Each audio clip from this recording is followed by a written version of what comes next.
Subscribe to my channel for more videos and press the bell icon for latest updates. बिस्मिल्लाहिर्रहमानिर्रहीम। Dear student, आज हम start करने लगे हैं सेकेंड ईयर बायोलॉजी को। सबसे पहले मैं सब स्टूडेंट को मुबारकबाद दूंगा कि वो एक स्टेज ज़िंदगी के अंदर आगे चले गए। यानी पहले वो एफएससी फर्स्ट ईयर में थे, अब सेकेंड ईयर के अंदर आ गए। तो यहाँ फिर मैं आप लोगों को एक थोड़ी सी नसीहत करूँगा। अगर किसी के साथ फर्स्ट ईयर में बैड लक हुई है या किसी ने सुस्ती दिखाई है तो फर्स्ट ईयर में जो कुछ हुआ है उसको भूल जाओ।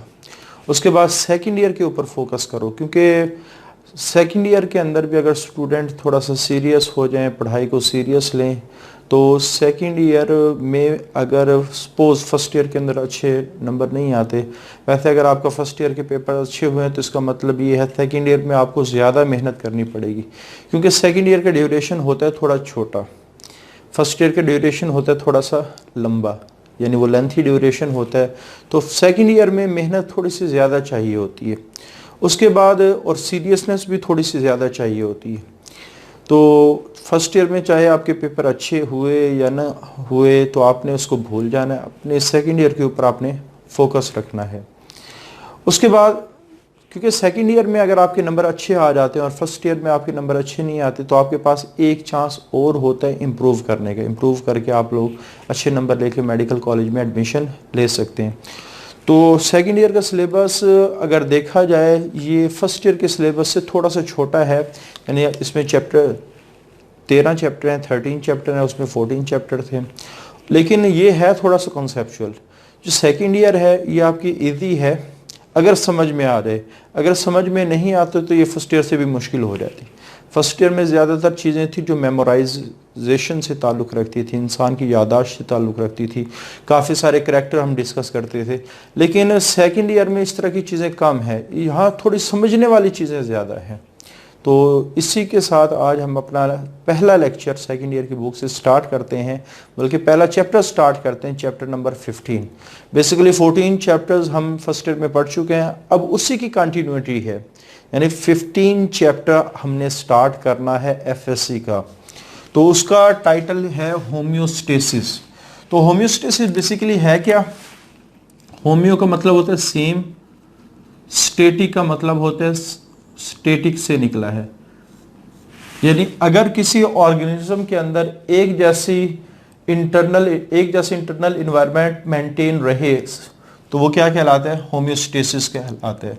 तो इसकी डेफिनेशन बेसिकली ये है कि जिस वक्त हमारा एक्सटर्नल इन्वायरमेंट बदलता है तो एक्सटर्नल इन्वायरमेंट के बदलते ही हमारे इंटरनल इन्वायरमेंट में भी तब्दीली आना शुरू हो जाती है, और तब्दीली ये बहुत नुकसानदेह है। तो ऑर्गेनिज्म क्या करता है, बाहर जब इन्वायरमेंट तब्दील होता है और उस तब्दीली की वजह से हमारी बॉडी को या किसी भी लिविंग ऑर्गेनिज्म को नुकसान होने लगता है, तो ऑर्गेनिज्म उस नुकसान से अपने आप को बचाने की पूरी कोशिश करता है। और ये जो मैकेनिज्म जिसमें वो अपने आप को नुकसान से बचा रहा है ये होम्योस्टेसिस कहलाता है। तो protection of internal environment from harms of fluctuations, यानी एक ऑर्गेनिज्म ने अपने इंटरनल इन्वायरमेंट को बचाना है, किन से? फ्रॉम हार्म्स, उन नुकसानात से जो एक्सटर्नल इन्वायरमेंट में चेंजेस की वजह से आते हैं। यानी एक्सटर्नल इन्वायरमेंट चेंज हुआ, वो नुकसानदेह साबित हो सकता है ऑर्गेनिज्म के लिए, तो ऑर्गेनिज्म अपने इंटरनल इन्वायरमेंट को बचाने की कोशिश करता है। तो इस प्रोसेस को हम कहते हैं होम्योस्टेसिस। और ये काम कैसे करता है? जैसे फॉर एग्जांपल होम्योस्टेसिस का मकसद क्या है? इंटरनल फ्लक्चुएशन, यानी आप ये नहीं कहेंगे कि हमारे पास ऑर्गेनिज्म में हर चीज़ फिक्स पॉइंट पे मेंटेन की जाती है, नहीं, बल्कि वो विद इन नैरो रेंज की जाती है। जैसे हमारी बॉडी का टेम्परेचर हम फर्स्ट ईयर में जैसे हमने डिस्कस किया था 37 होना चाहिए, तो ये 37 नहीं है। अगर हम इसको थर्मोरेगुलेशन के हवाले से बात करें, मेंटेनेंस ऑफ टेम्परेचर के हवाले से बात करें, तो हमारी बॉडी 36 और 38 सेंटीग्रेड तक टेम्परेचर मेंटेन करती है, यानी कम से कम 36 हो सकता है और ज़्यादा से ज़्यादा 38 हो सकता है। तो रेंज के अंदर हमेशा हर चीज़ मेंटेन की जाती है। इसकी क्या वजह है? क्योंकि फिक्स पॉइंट को अचीव करना मुश्किल होता है और हर ऑर्गेनिज्म अपने लिए आसानी चाहता है। जैसे मैं अपने लिए आसानी चाहता हूँ, ठीक है, मेरे दोस्त है अपने लिए, मेरे घर वाले अपने लिए आसानी चाहते हैं, तो दुनिया का हर शख्स अपने लिए आसानी चाहता है। इसी तरह दुनिया का हर ऑर्गेनिज्म अपने लिए क्या चाहता है? आसानी चाहते हैं। तो किसी फिक्स चीज को हासिल करना मुश्किल होता है। जैसे इसकी एक सिंपल सी एग्जांपल है, आप कोई निशाना लगा रहे हैं और मैं कहता हूं आपने इस पॉइंट का निशाना लगाना है, इस पॉइंट का निशाना लगाना, तो इस पॉइंट का निशाना लगाना थोड़ा सा मुश्किल है। मैं कहता हूं ये फिक्स पॉइंट है, लेकिन मैं कहता हूं कि अगर आपने निशाना लगाना है ये और इसके दरमियान एक रेंज में बना देता हूं, तो आप देखेंगे इसका निशाना लगाना थोड़ा सा आसान होगा। तो इसी तरह एक फिक्स पॉइंट को हासिल करना मुश्किल है, एक रेंज को हासिल करना आसान होता है। तो इस वजह से हर ऑर्गेनिज्म अपने अंदर एक रेंज को हासिल करने की कोशिश करता है। तो रेंज बेसिकली आसानी पैदा है। अच्छा, जितनी आप कह सकते हैं वाइडर रेंज होती जाएगी, ऑर्गेनिज्म के लिए प्रॉब्लम आते जाएंगे, क्योंकि फ्लक्चुएशन के चांसेस बढ़ जाएंगे। अभी आपके जहन में अगर ये भी आ रहा हो कि इस तरह तो हम रेंज बढ़ाते जाएं, ऑर्गेनिज्म के लिए आसानी ज्यादा होती जाएंगी, नहीं, रेंज बढ़ाते जाएंगे तो फ्लक्चुएशन भी तो बढ़ती चली जाएंगी, और फ्लक्चुएशन बॉडी के लिए क्या है? नुकसानदेह है। तो इस वजह से ऑर्गेनिज्म हमेशा नैरो रेंज के अंदर, बहुत छोटी सी रेंज के अंदर अपनी सारी इंटरनल कंडीशन को मेंटेन रखने की कोशिश करता है। और करता क्या से है? By control system, control system के जरिए से, कंट्रोल सिस्टम के जरिए से, और उसे अपने इंटरनल इन्वायरमेंट को with in the narrow range maintain करने की जरूरत कब पेश आती है? जब एक्सटर्नल इन्वायरमेंट में बहुत ज्यादा चेंजेस आती हैं। जैसे फॉर एग्जांपल एक रूम है, हमारा जो एक्सटर्नल इन्वायरमेंट है वो बहुत ज्यादा बदलता रहता है। कैसे? जैसे एक रूम है उसमें एसी चल रहा है तो वहाँ 25 सेंटीग्रेड टेम्परेचर होगा, और अगर हमारे पास उसी गर्मी के सीजन के अंदर हम थोड़ा बाहर चले जाएं, जैसे हमारे इलाके में 48 सेंटीग्रेड तक टेम्परेचर चला जाता है, तो इसका मतलब है कहाँ 25 कहाँ 48, तो बहुत ज़्यादा चेंज एक्सटर्नल इन्वायरमेंट में आ रही होती। तो इतनी ज़्यादा चेंज अगर हमारी बॉडी में आ जाए तो ये बहुत ही ज़्यादा नुकसानदेह, क्योंकि 48 पे तो सारे एंजाइम डीनेचर हो जाएंगे, और 25 पे एंजाइम बिल्कुल ही काम नहीं करेंगे या बहुत ही स्लो काम करेंगे। तो इसी वजह से जितने भी ऑर्गेनिज्म है वो अपने इंटरनल फ्लक्चुएशन को विद इन नैरो रेंज रखने की कोशिश करते हैं। तो एक्सप्लेनेशन के अंदर होम्योस्टेसिस से रिलेटेड जो एक्सप्लेनेशन हर ऑर्गेनिज्म ने अपने लिए एज्यूम किए हैं, यानी फर्ज कर लिया है जब उसकी एवोल्यूशन हुई थी कि उसके पास इंटरनल इन्वायरमेंट का एक स्पेसिफिक सेट होना चाहिए। मतलब क्या है? उसके बॉडी में कितना ग्लूकोज होना चाहिए, कितना वाटर होना चाहिए, कितने साल्ट होने चाहिए, कितना टेम्परेचर होना चाहिए, कितने सोल्यूशन की पीएच होनी चाहिए। तो उसने अपनी पूरी लिस्ट बना ली है जब उसकी एवोल्यूशन के और ये स्पेसिफिक सेट इंटरनल इन्वायरमेंट का होना ज़रूरी है, क्योंकि स्पेसिफिक चीज़ को हासिल करना आसान होता है। अभी हमने डिस्कस किया हर ऑर्गेनिज्म क्या करता है? अपने लिए कोशिश करता है आसानी पैदा करने के लिए। जैसे मैं कहता हूँ कि आपने एक टेस्ट देना है और टेस्ट में मैं 3 टॉपिक लिखवाऊंगा और 3 टॉपिक बुक के किसी भी पेज से मैं उठा सकता हूँ, तो तैयारी करना मुश्किल होगी, पता नहीं कौन सा 13 चैप्टर है, कहाँ से तैयारी करें। लेकिन अगर मैं मखसूस कर दूँ ये 3 टॉपिक हैं, ये आपने तैयार करके आने हैं, तो बड़ी आसानी से तैयार हो जाएगा। तो हर ऑर्गेनिज्म अगर बहुत सारी चीज़ें अपनी बॉडी में रखता तो उन सारी चीज़ों के लिए तैयारी करना मुश्किल थी। तो उसने क्या किया? थोड़ी चीज़ें रखी हैं और उसी को मेंटेन करने की वो क्या करता है? कोशिश करता है। तो ये दोनों पॉइंट, रेंज का बनाना ये भी आसानी के लिए है, और हर ऑर्गेनिज्म का इंटरनल इन्वायरमेंट को स्पेसिफिक बनाना ये भी आसानी के लिए है। तो हर ऑर्गेनिज्म ने अपने वेरियस लेवल ऑफ ऑर्गेनाइजेशन से क्या मुराद है? इस किस्म के एटम होने चाहिए, इस किस्म के, क्योंकि हमने ऑर्गेनाइजेशन लेवल फर्स्ट चैप्टर में पढ़े थे, फर्स्ट ईयर की बायो में, तो उसमें इस किस्म के एटम होने चाहिए, इस किस्म के मालिक्यूल होने चाहिए, इतने होने चाहिए, इस किस्म के ऑर्गेनेली सेल के पास होने चाहिए, इस किस्म के सेल होने चाहिए, इस किस्म के टिश्यू होने चाहिए, इस किस्म के ऑर्गन्स होने चाहिए। तो हर लेवल के ऊपर एक स्पेसिफिक पॉइंट है और ऑर्गेनिज्म उन स्पेसिफिक पॉइंट को हासिल करने की कोशिश करता है, और ये जो स्पेसिफिक पॉइंट बनाया है वो सूटेबल टू एक्सटर्नल इन्वायरमेंट, उसने अपने एक्सटर्नल इन्वायरमेंट के लिहाज से बनाया। जैसे एक ऑर्गेनिज्म में वो खुश्की वाले इन्वायरमेंट में रहता है तो उसके बॉडी के टेम्परेचर में रिक्वायरमेंट ऑफ वाटर भी कम होगी। अगर एक ऑर्गेनिज्म इक्वेटिक एनवायरनमेंट में रहता है तो उसके इंटरनल एनवायरनमेंट में जो वाटर की रिक्वायरमेंट भी क्या होगी, ज्यादा होगी। अगर एक हमारे पास ऑर्गेनिज्म गर्म इलाके में रहता है तो उसके इंटरनल एनवायरनमेंट के अंदर सलाहियत ये होगी कि वो कूलिंग इफेक्ट काज करे। अगर कोई ठंडे इलाके में रह रहा है तो उसके इंटरनल एनवायरनमेंट के पास ऐसा सिस्टम मौजूद होगा कि वो हीटिंग प्रोड्यूस करे।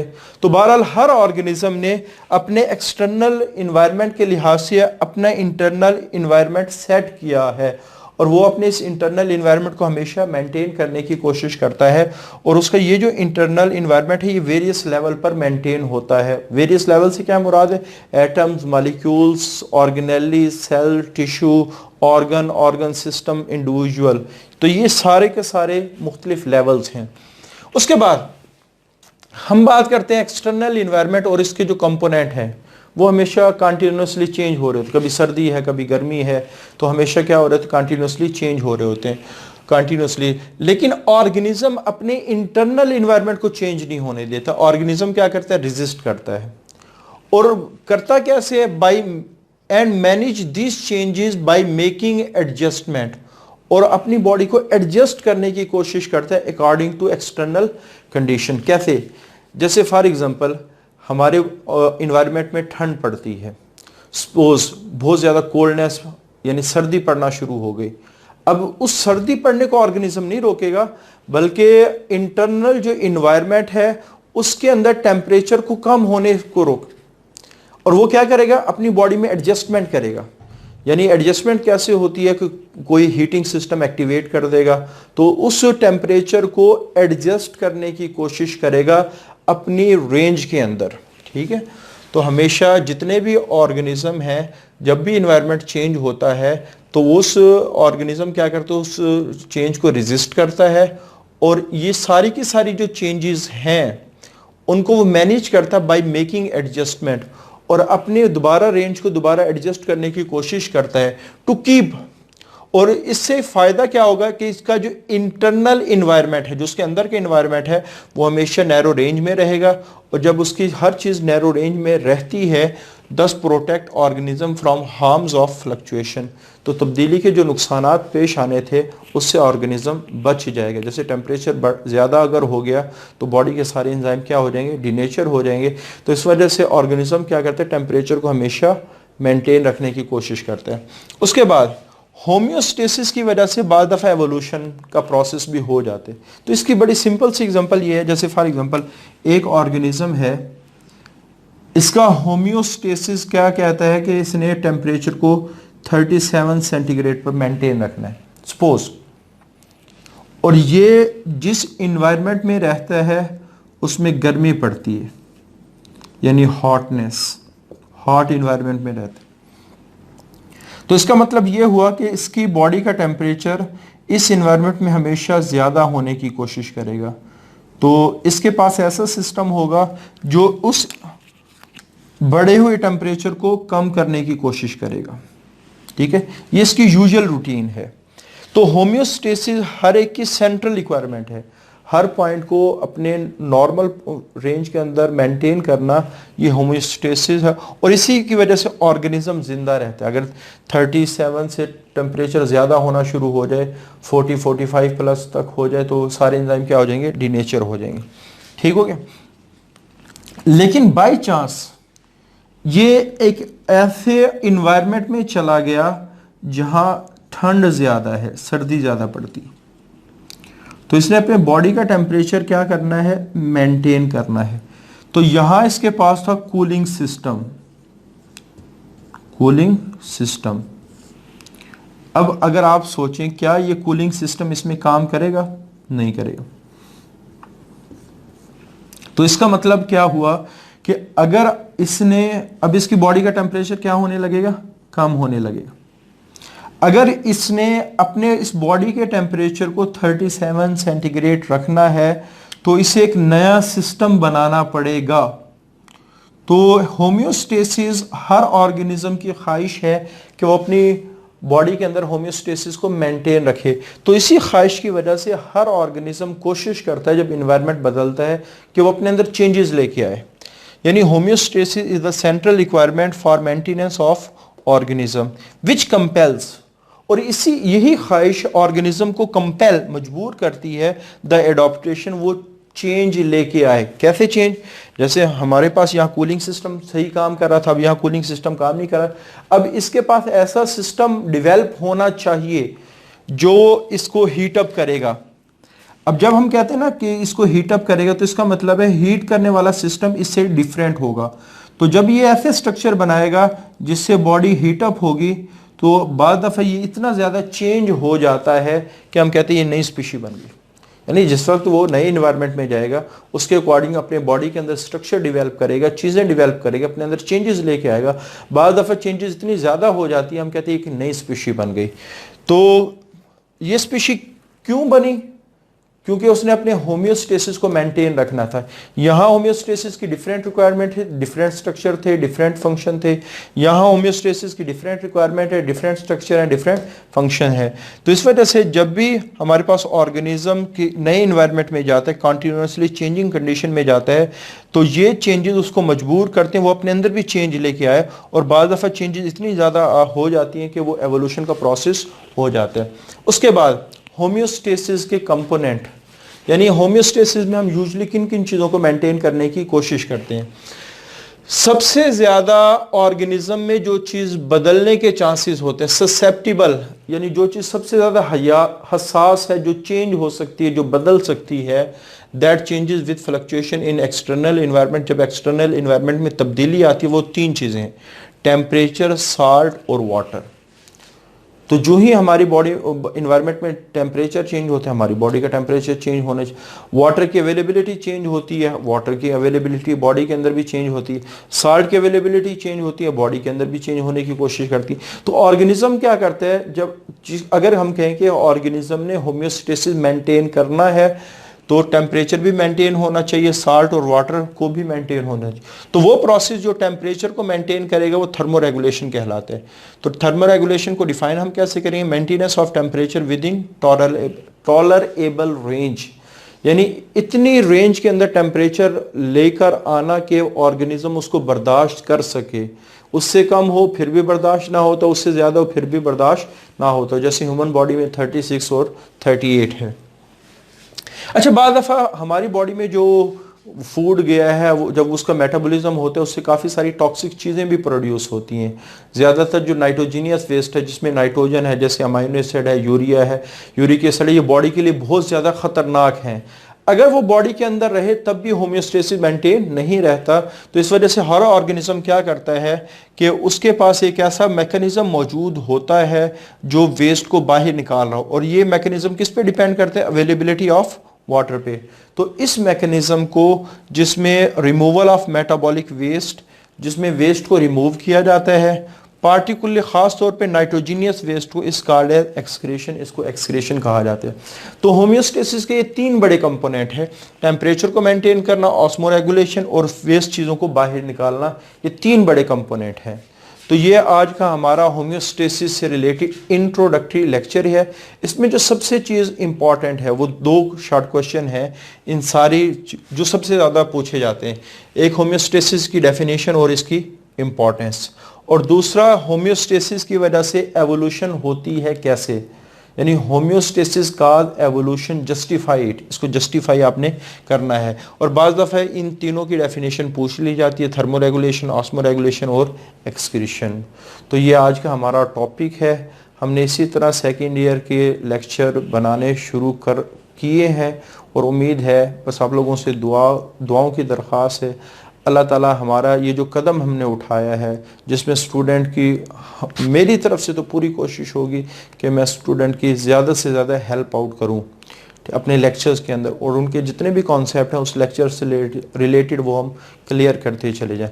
लेकिन आपने हमारे लिए दुआ करनी है कि अल्लाह हमें साबित कदम रखे, और ये जो काम हमने स्टार्ट किए हैं, जैसे फर्स्ट ईयर में भी काफ़ी सारे लेक्चर बन चुके हैं, अब सेकेंड ईयर के भी लेक्चर हमने स्टार्ट किए हैं। अल्लाह ताला इस काम के अंदर हमें साबित कदम रखे।